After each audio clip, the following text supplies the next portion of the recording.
Девчонки, в общем, с этой плойкой от Луни ситуация такова, то что спустя 3 месяца она начала скрипеть. Слышите? Вот.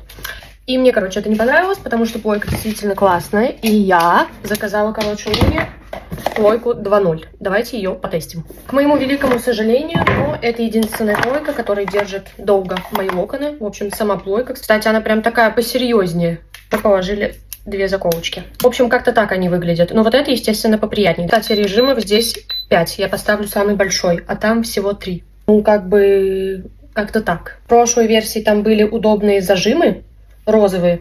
Вот, а здесь заколки. Я не понимаю, для чего они, конечно. Но в укладке они точно никак не помогут. Так.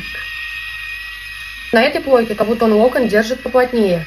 Обязательно жду секунд 5, прежде чем снять. Давайте я накручу всю голову в ускоренном режиме и в конце оценим результат.